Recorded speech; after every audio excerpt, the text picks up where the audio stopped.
एक ऐसे आईपीओ के बारे में बात करने जा रहे हैं जो मंगलसूत्र के मैन्युफैक्चरिंग। मंगलसूत्र के बारे में आपको पता ही होगा, जो वुमेन्स को पहनने के लिए काम आता है। ज्वेलरी का एक एक ज्वेलरी में से एक आता है, ये ज्वेलरी का चीज़ है। और वो कंपनी का नाम है Srinagar house of mangalsutra limited. इनका आईपीओ हमें देखने के लिए मिला है।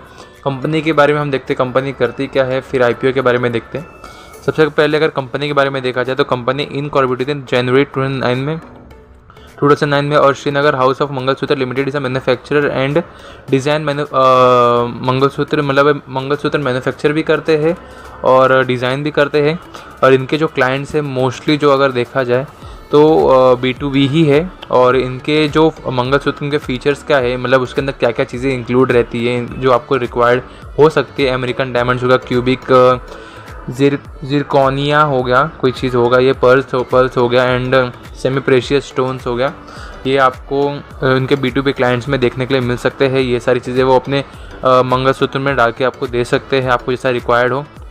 कंपनी जो सेल करती है वो कॉर्पोरेट क्लाइंट्स को भी करती है, होलसेल्स में भी करती है और रिटेलर्स को भी करती है नेशनल वाइड। और कंपनी की अवेलेबिलिटी अगर देखा जाए तो इंडिया में प्रेजेंस जो 24 स्टेट्स में, 4 यूनियन टेरिटरीज़ में, और इंटरनेशनल मार्केट में यूके में है, न्यूजीलैंड में, यूएई और काफ़ी अलग अलग जगह पे भी, अमेरिका में इंक्लूडेड है। ओके, इनके जो क्लाइंट्स है, जो मेजरली क्लाइंट्स है वो मालाबार गोल्ड लिमिटेड है, टाइटन कंपनी आप जानते ही होंगे, GRT ज्वेलरीज, रिलायंस भी है, ओके, वगैरह वगैरह बहुत सारे ऐसे कंपनी से इनका बिजनेस चलता है। क्लाइंट्स अच्छे हैं इनके, पॉजिटिव है बहुत। और इनके एज ऑफ 31 मार्च अगर देखा जाए तो 34 कॉर्पोरेट क्लाइंट्स है, 1089 होलसेल्स है एंड 81 रिटेलर्स हैं। अगर इनका देखा जाए जो सप्लाई चेन है, टोटली कितना सप्लाई किए हैं, कैसा कैसा सीन है, यहाँ पे इन्होंने कुछ यूनिट दिया है, आप ये रीड कर सकते हो, जिसमें से कितना रेवेन्यू बनना है वो भी आप रीड कर सकते हो। ओके, एंड एज ऑफ 30 जून 2025 इनका टोटल 237 एम्प्लॉयज़ है। ओके, और इनकी कॉम्पिटिटिव स्ट्रेंथ वही है कि क्वालिटी में बहुत अच्छा माना जाता है, काफ़ी अच्छा इनका चेन है, डाइवर्सिफाइड चेन है, पोर्टफोलियोज भी बहुत ज़्यादा है इनके पास। फिर इनके जो प्रमोटर्स एंड जो मैनेजमेंट टीम है बहुत एक्सपीरियंसड है और ये अपने क्या बोलते हैं, फाइनेंशियली परफॉर्मेंस को बहुत इंप्रूव कर रहे हैं, जैसे कि मार्जिन होते हैं, पैट मार्जिन, सब ये सब इंक्रीज़ हो रहे हैं। हम देखेंगे वो सब आगे, ठीक है। ये कंपनी के बारे में अगर आईपीओ के बारे में देखा जाए तो आईपीओ स्टार्ट होगा 10 सितंबर तो 12 सितंबर तक। 12 सितंबर खत्म हो जाएगा। फेस वैल्यू पर शेयर 10 रुपीज़ का है। प्राइस बैंड इसका 155 to 165 का है। लॉट साइज 90 का है। ओके, लॉट साइज 90 का है। एक लॉट में 90 शेयर्स मिलेंगे। टोटल इशू साइज 400 करोड़ का है। और ये fresh capital, okay, employee discount 15 रुपये का है। और लिस्टिंग BSE NSE में होने वाला है। आपको अलॉटमेंट देखने मिलेगा 15 तारीख को सितंबर, और 16 को आपको अगर 15 को आपको अलॉटमेंट मिल चुका है तो 16 को आपको डीमेट में क्रेडिट हो जाएंगे आपके शेयर्स का, कि ना तो आपको रिफंड हो जाएगा 16 तारीख को, एक दिन आगे पीछे भी हो सकता है। लिस्टिंग होगा 17 को सितंबर, जो है वेडनेसडे। यहाँ पे मेरे को एक ये पॉजिटिव देखने के लिए मिला, क्योंकि 10 तारीख को 3 आईपीओ स्टार्ट होने वाले, जिसमें से 2 आईपीओ का जो रिटेल का कोटा है, रिटेल के रिजर्वेशन से वो 10% ही है, बट इसमें 35% है। ओके, इसमें 35% है। QIBs के लिए 50%, रिटेल्स के लिए 35% और HNS के लिए 15%। ये मेरे को ये अच्छा लगा। और अगर प्रमोटर होल्डिंग देखा जाए तो पहले ऑलमोस्ट 100% के आसपास ही प्रमोटर्स के पास होल्डिंग था प्री इशू में। आफ्टर इशू ये थोड़ा कम हो गया, यहाँ पे मेंशन नहीं है। अगर इनके फाइनेंशियल्स देखा जाए तो पर ईयर के हिसाब से दिया गया है। फाइनेंशियल्स देखा जाए तो स्टेबिलिटी के साथ इंक्रीज होते हमें दिख रहा है पर ईयर। और टोटल इनकम और पैट की बात की जाए तो इनका फाइनेंशियल 23 में अगर देखा जाए तो 951 करोड़ में से 23 करोड़ इनका पैट है, तो ऑलमोस्ट 2% के आसपास हो रहा है। 24 में देखा जाए तो 1100 करोड़ के आसपास में से 31 करोड़ इनका पैट है, ये भी ऑलमोस्ट 2% के आसपास हमें देखने के लिए मिल रहा है। 2 to 3% के आसपास ये देखने के लिए हमें मिल रहा है। और अगर 25 की बात की जाए तो 1430 करोड़ में से 61 करोड़ इनका पैट है, ये ऑलमोस्ट अगर देखा तो 4% के आसपास हमें देखने के लिए मिल रहा है। ओके, ठीक है, पैट मार्जिन इंक्रीज़ हो रहा है स्लाइटली, और लेकिन इनका पैट मार्जिन काफ़ी डाउन है अभी।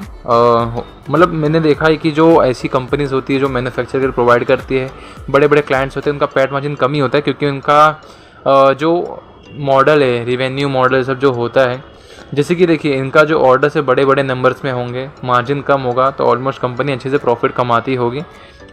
ये चीज़ें होती है, बट इनका पैट मार्जिन यहाँ पे कम है। एबिटा अगर देखा तो एबिटा अच्छे से इंक्रीज़ हो रहा है, नेटवर्थ भी इंक्रीज़ हो रहा है और रिजर्व एंड सरप्लस भी ठीक ठाक इंक्रीज़ हो रहा है। टोटल बोरोविंग्स देखा जाए तो इसको हम नहीं कह सकते कि बहुत इंक्रीज़ हो रहा है, स्लाइटली इंक्रीज़ होते हुए हमें दिख रहा है। ये पॉजिटिव नहीं है, नेगेटिव भी नहीं है। ओवरऑल अगर फाइनेंशियल्स की बात की जाए तो फाइनेंशियल्स अच्छा मुझे लग रहा है, बस बोरोविंग थोड़ा इंक्रीज़ होते हुए हमें दिख रहा है। ओके, अगर कंपनी पैसा कहाँ यूज़ करने वाली है, वो फंडिंग कैपिटल रिक्वायरमेंट है, वहाँ पर पैसा यूज़ करने वाली है। बाकी जनरल कॉर्पोरेट पर्पज़ के लिए कैपिटल एम्प्लॉयड पे इनका रिटर्न जो रिटर्न ऑन कैपिटल एम्प्लॉयड का 32% का है, डेब्ट टू इक्विटी 0.61 का ही है, रिटर्न ऑन नेटवर्थ 36% का है, पैट मार्जिन 4.27% का, मैंने बोला था आपको 4% के आसपास ही है। एबिटा मार्जिन इनका 6.48 का है और प्राइस टू बुक वैल्यू 6 के आसपास है, 5.93।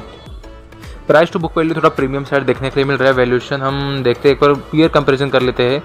पीयर कंपैरिजन के लिए हमने लिया है उत्सव CZ gold and RBZ jewelleries.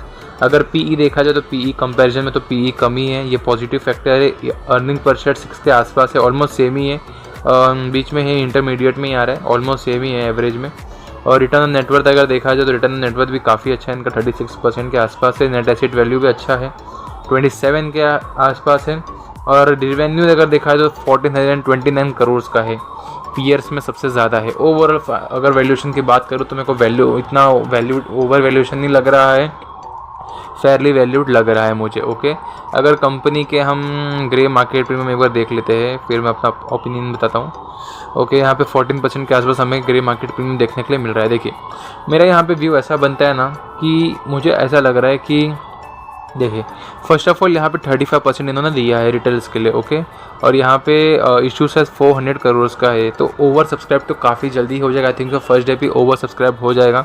बाकी जो 2 अलग IPO है वो 10% दिए है, वो भी काफ़ी ज़्यादा ओवर सब्सक्राइब हो जाएगा। बट एज़ कम्पेयर टू अगर मैं ये देखा जाऊँ तो मेरे को ज़्यादा इंटरेस्ट इसमें लग रहा है श्रीनगर हाउस में, क्योंकि देखिए कैसा होता है मालूम है, ये जो इंडस्ट्री है ये काफ़ी अच्छे टाइम पे इंक्रीज़ हो रहा है। इनके कॉम्पिटिटर्स और जो पीयर्स कंपेरिजन हमने देखा है वहाँ पे भी इनका वैल्यूएशन के हिसाब से फेयर वैल्यूड लग रहा है। थोड़ा प्राइस टू बुक वैल्यू है, प्राइस टू बुक वैल्यू थोड़ा प्रीमियम के साथ देखने के लिए मिल रहा है। और टोटल बोरोविंग्स एवरेज इंक्रीज़ हो रहा है, पैट मार्जिन स्लाइटली इंक्रीज़ हो रहा है। ओवरऑल अगर देखा जाए तो कंपनी एवरेज अच्छी है।